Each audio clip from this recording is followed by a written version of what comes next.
Lorsqu'un virus ou une bactérie a réussi à franchir la première barrière de défense de l'organisme, qu'on appelle la réaction innée, une deuxième ligne se met en action. C'est l'immunité adaptative. Ce deuxième bouclier protecteur fait appel à des globules blancs spécifiques aux vertébrés, les lymphocytes. Les lymphocytes sont des cellules très spécialisées, capables de s'opposer à un antigène agresseur et un seul.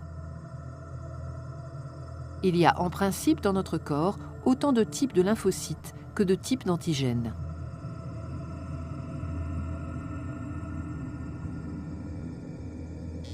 Lorsqu'un antigène agresseur a réussi à franchir la première barrière de défense de l'organisme, ces lymphocytes se mobilisent et quand ils reconnaissent la nature et l'identité de l'intrus, ils s'activent.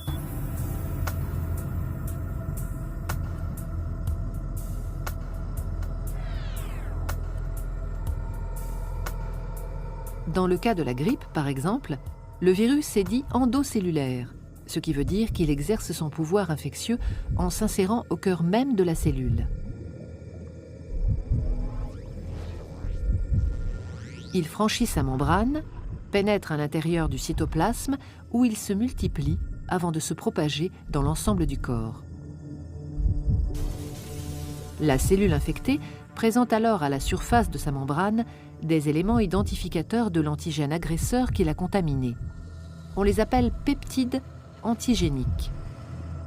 La cellule est à partir de ce moment-là considérée comme étrangère à l'organisme. Contre ces antigènes se logeant au cœur des cellules, la réponse de l'immunité adaptative est dite à médiation cellulaire. Tout commence lors de la réaction inflammatoire. À ce moment-là, certaines cellules immunitaires, les cellules présentatrices d'antigènes qui ont été les premières à entrer en contact avec l'antigène agresseur, captent son identité et la présentent à leur surface. Les cellules dendritiques exposent le peptide de l'antigène. Jouant un rôle de messager, ces cellules présentatrices d'antigènes, dès lors porteuses du peptide, la fiche d'identité de l'agresseur, migrent vers les ganglions lymphatiques où résident des lymphocytes T4 et T8 dormants. Elles présentent le peptide collecté aux lymphocytes spécialisés dans la réaction à l'antigène présent dans le corps et à celui-là seulement.